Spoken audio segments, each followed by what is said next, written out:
welcome back to the channel. I showed you in the last video I was doing a review on this RC car, so I'm gonna actually use it and be a little goofy. My wife's outside working in her garden, and it's kind of hot out there, and I want to see if I can use this thing to deliver her a bottle of water.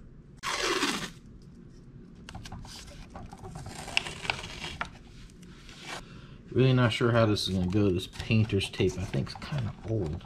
Feels like it's dried up, but it's kind of really got this thing weighed down. Oh well, let's see how it does. So she's over there. Sorry, the window's dirty. The German Shepherd loves to push her nose up against this. So let's see.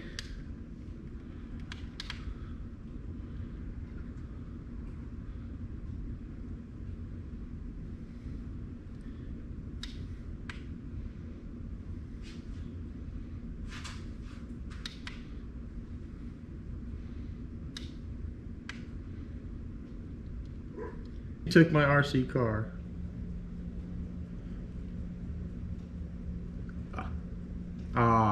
Success. The dog bit my car. Look, she broke the roof. Oh my god, look at that. Damn dog. Anyhow, order delivery success.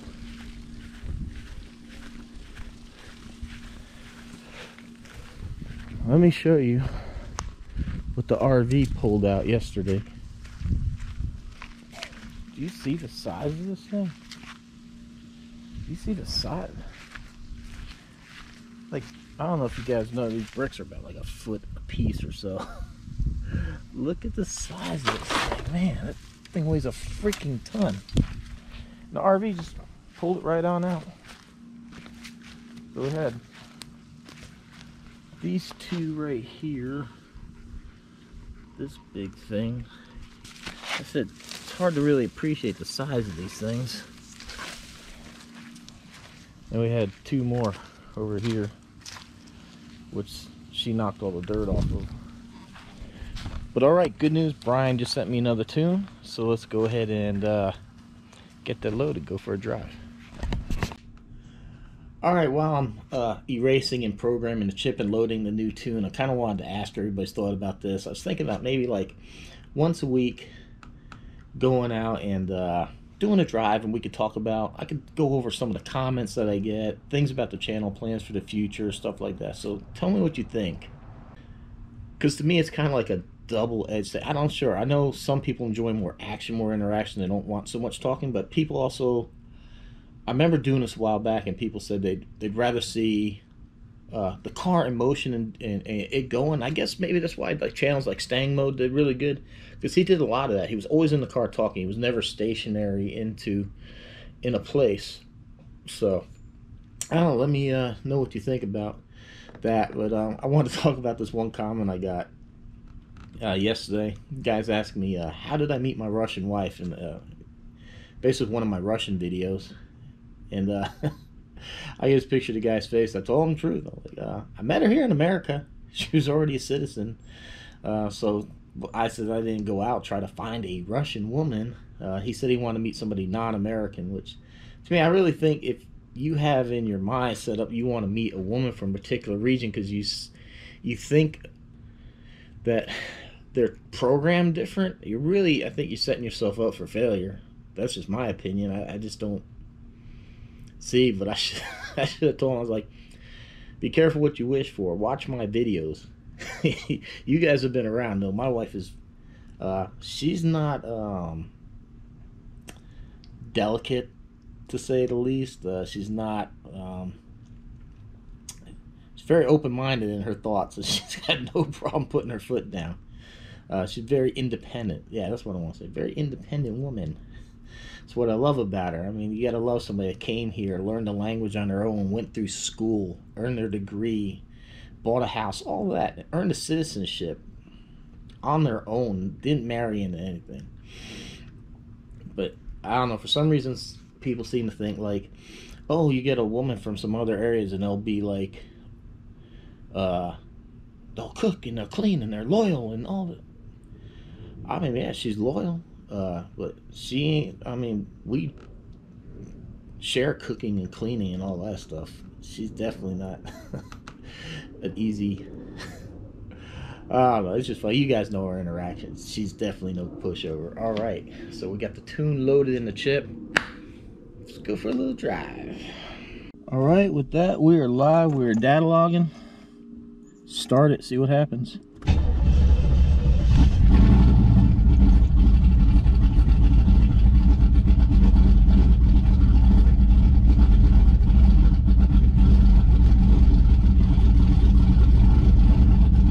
Now I gotta let it warm up till it says it's in a closed loop status.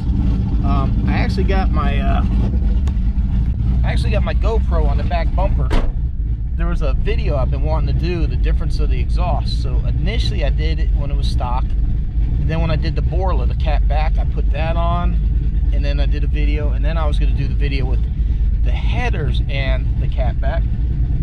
That didn't work out because putting the headers on turned out to be such a major undertaking and project. I just decided to quit and just proceed with tearing the engine down.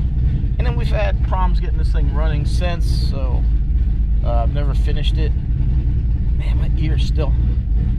So I don't know how I sound. I'm sorry if I'm trying not to scream. So I'm gonna go ahead and do that video today. Get that shot with this. With it running.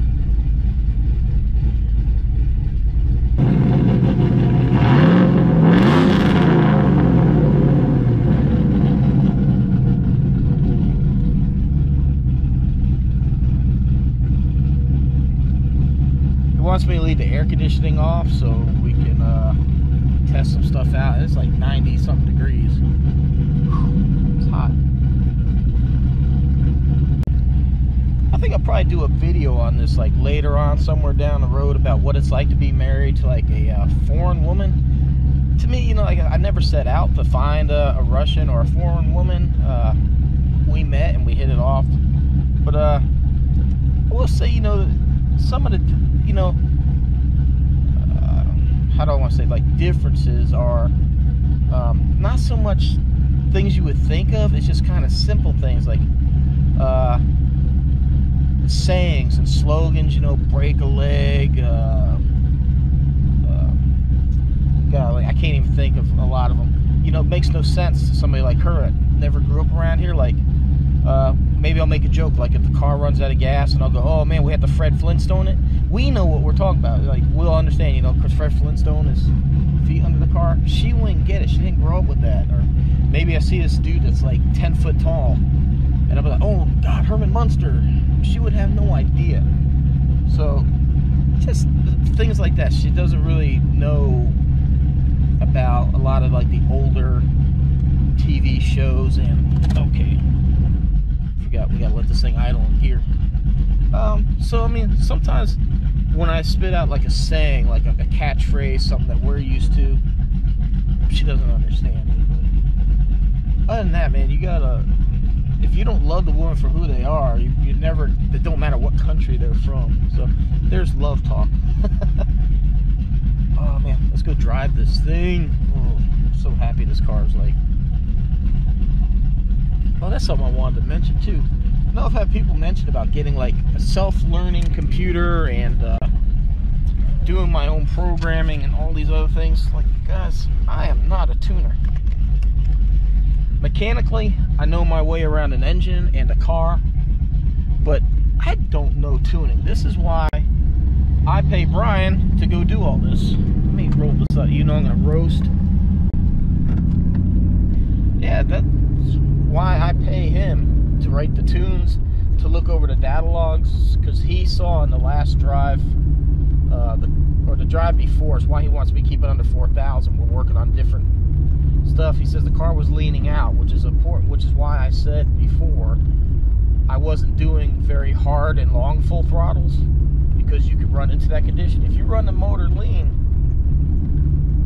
you know, you get yourself into trouble. You can burn some stuff up. So he wants to focus right now on between idle and 4,000. We're going to focus on that block. When we get that dialed in, then we can do the fueling tables or whatever it is, but for the higher RPM. But I don't know what I'm looking at. I mean, to be honest with you, I had no idea. I mean, you guys that have been around for a minute, remember when I got the Camaro tuned? We drove all the way to Texas to get that done. I could plug the laptop. You know, the Camaro, the SS, the GTO are all the kind of cars that you could plug a laptop in and program it. Unlike this car where you actually have to take the EEPROM out and burn it.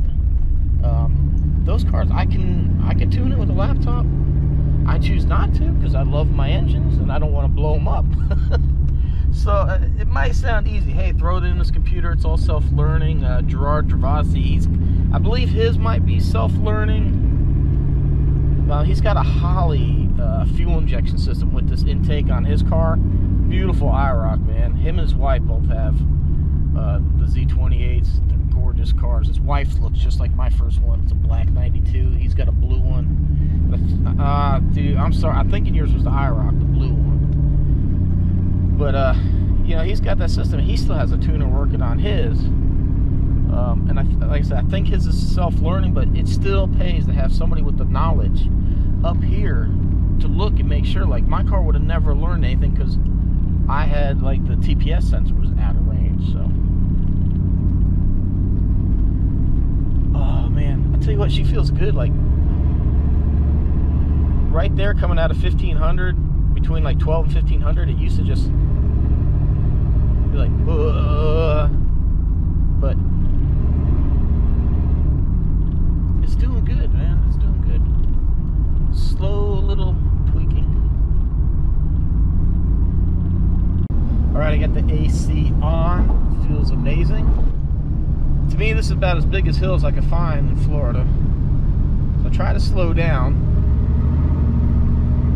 and give it a good.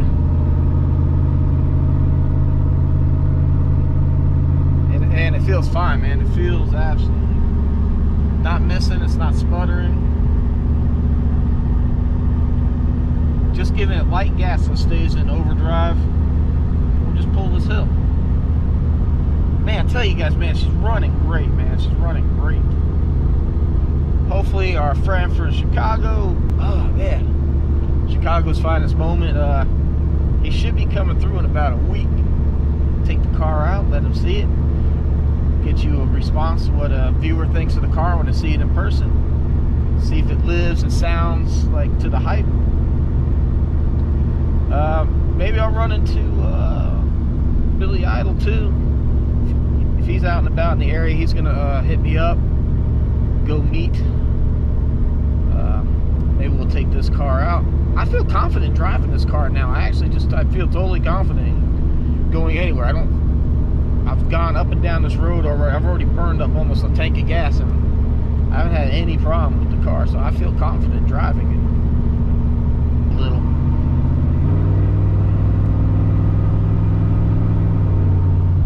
Don't forget, guys, we're data logging, so I can't go crazy.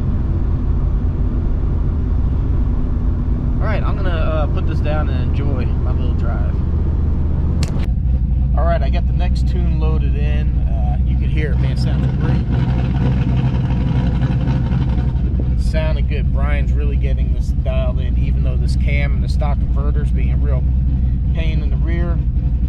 We're getting it. It's getting there slowly but surely.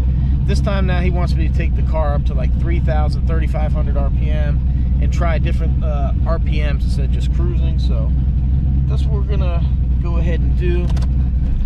Ooh, wow. He wanted me to try out different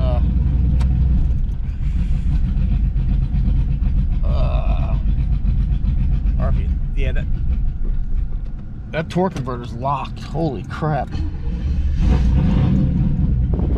That thing's slamming into gear. Alright, that time, not so much. But well, it ain't idling a gear worth a hoot.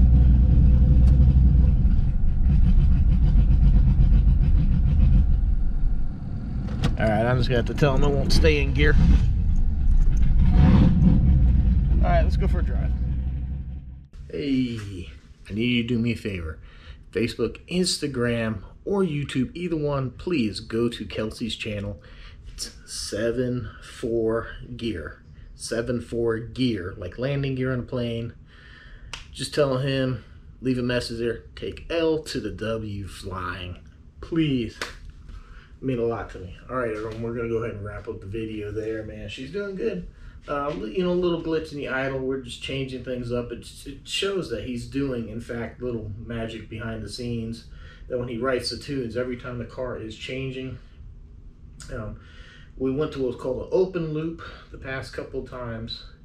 Now went back to a closed loop, idle. So he's experimenting with a few things. This time I didn't do so. Actually, that's what I forgot to mention. When I got back to the house, the car was idling fine. I actually stopped for gas. The car idled fine. It was in gear, it was fine, so I redid a short data log of it idling to let him know. I'm not sure what's going on, so let him look at the data, but we're getting it dialed in. I feel pretty good with the car, man. I feel strong. I cannot wait to get it on the dyno and figure out what kind of numbers we're making out of this thing. So like, shares, comments, appreciate it. Go ahead and subscribe. And let's figure out where we are with this thing. All right, everyone, take it easy, and we'll see you in the next one. Thanks for watching.